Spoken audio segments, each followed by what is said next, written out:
আপনি কি কখনো এমন অনুভব করেছেন যে কোনো ঘটনা হঠাৎ ঘটে গেল, কিন্তু তার পেছনে যেন কোনো অদৃশ্য শক্তি কাজ করছিল? আপনার কখনো কি এমন হয়েছে যে আপনার মনে হঠাৎ একটি চিন্তা এলো এবং কিছুক্ষণ পর সেই একই কথা কেউ আরেকজন বলে দিল? কখনো কি কোনো অজানা ব্যক্তি আপনার জীবনের মুড ঘুরিয়ে দেওয়ার মতো কথা একদম ঠিক সেই সময় বলে দিল, যখন আপনাকে সেটা সবচেয়ে বেশি দরকার ছিল? বন্ধুরা, যদি এমন হয়েছে তাহলে জেনে নিন, এটা কেবল একটা কাকতালীয় ঘটনা নয়। এটা ছিল একটি কসমিক কমিউনিকেশন, বা যাকে আমরা বলি ব্রহ্মাণ্ডের বার্তা। বন্ধুরা, আপনি এই ভিডিওর সঙ্গে এই মুহূর্তে যুক্ত হয়েছেন, এটাও কোনো কাকতালীয় নয়। হ্যাঁ, এটা একটি ডাক, একটি সংকেত, একটি আহ্বান। আজ প্রমাণ আপনার সঙ্গে কথা বলতে চায়, এবং হয়তো প্রথমবার। আপনি সেই বার্তাকে শোনার জন্য ভেতর থেকে প্রস্তুত আছেন। তাই আমার প্রিয় সাথীদের বলছি, এই ভিডিওটি শেষ পর্যন্ত দেখুন, কারণ আজ আমরা সেই অদৃশ্য সংকেতগুলোর গভীরে প্রবেশ করব। এমন সংকেত যা বিজ্ঞানের সীমা ছাড়িয়ে আত্মাকে আত্মার সঙ্গে সংযুক্ত করে।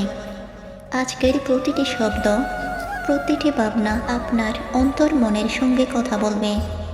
যদি এই বিষয়টি আপনার হৃদয়ে চলে যায়, তাহলে কমেন্টে লিখুন, মহাবিশ্ব আমার পথ প্রদর্শক, যাতে আপনার এই সংকল্পকে ব্রহ্মাণ্ড গ্রহণ করতে পারে। বন্ধুরা, আমরা যে ব্রহ্মাণ্ডে বাস করি তা শুধু পদার্থ কণার খেলা নয়, এটি এক বিশাল শক্তির জাল, যেখানে প্রতিটি অনুভূতি, প্রতিটি ভাবনা, প্রতিটি কম্পন একটি বার্তা হয়ে ফিরে আসে। আমাদের ঋষিরা হাজার হাজার বছর আগে বলেছিলেন, যুদ্ধাপন তথ্যবতী, আপনি যা ভাবেন তাই ঘটে। আর আধুনিক বিজ্ঞান, কোয়ান্টাম ফিজিক্স আজ ধীরে ধীরে সেই রহস্যকে মেনে নিতে শুরু করেছে। কিন্তু আজকের বিষয়টি বিজ্ঞানের ধরাছোঁয়ার বাইরে। বিষয়টি সেই রহস্যময় সংকেতগুলোর, যেগুলো মহাবিশ্ব আপনাকে কোনো শব্দ ছাড়াই পাঠায়, কিন্তু তা সরাসরি আত্মার গভীরে পৌঁছে যায়। আপনি কি কখনো ভেবেছেন কেন কিছু জায়গায় গেলেই আমাদের মনে অদ্ভুত শান্তি আসে? কেন কিছু মানুষকে প্রথমবারই দেখে মনে হয় যেন সে অনেক দিনের চেনা? কেন বিদেশ কিছু সংখ্যা বারবার চোখে পড়ে? কেন কিছু ঘটনা বারবার একই প্যাটার্ন ঘটে চলে?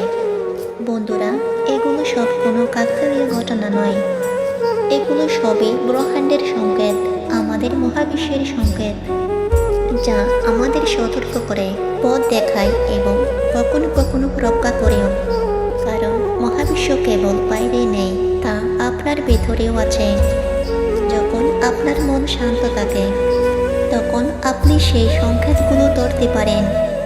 কিন্তু মন যখন অশান্ত, তখন সেই সংকেতগুলো খোলা হলে হারিয়ে যায়। এই কারণেই ধ্যান, নীরবতা এবং সচেতনতা, এই তিনটি হলো সেই সেতু, যা আমাদের এই অদৃশ্য বার্তাগুলোর সঙ্গে যুক্ত করে। ধরুন, আপনি অনেক দিন ধরে কোনো একটি বিষয় নিয়ে ভাবছেন, যেমন চাকরি বদলানো, কোনো পুরনো সম্পর্ক ছেড়ে দেওয়া, বা কোনো নতুন পদক্ষেপ নেওয়া। আর হঠাৎ আপনি একটি বই খুললেন এবং সেই প্রথম পাতাতে আপনি সেই কথাটি পড়লেন যা আপনার ভেতরে চলছিল।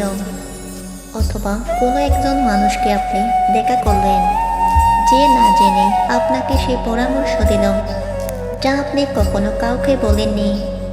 বিজ্ঞান একে নিশ্চিততা, প্রবণতা বলেই ব্যাখ্যা করার চেষ্টা করে, কিন্তু আত্মা একে চিনে ফেলে। এটাই হলো ব্রহ্মাণ্ডের উত্তর। যখন আপনার সংকল্প পবিত্র হয় এবং আপনার মতো সত্য পথের সন্ধানে থাকে, তখন ব্রহ্মাণ্ডের সমস্ত শক্তি আপনার পক্ষে কাজ করতে শুরু করে। তার সংকেত পাঠায় বারবার, যাতে আপনি পথ হারিয়ে না ফেলেন। যখন আপনি নীরব হয়ে নিজের আত্মার কণ্ঠস্বর শোনেন,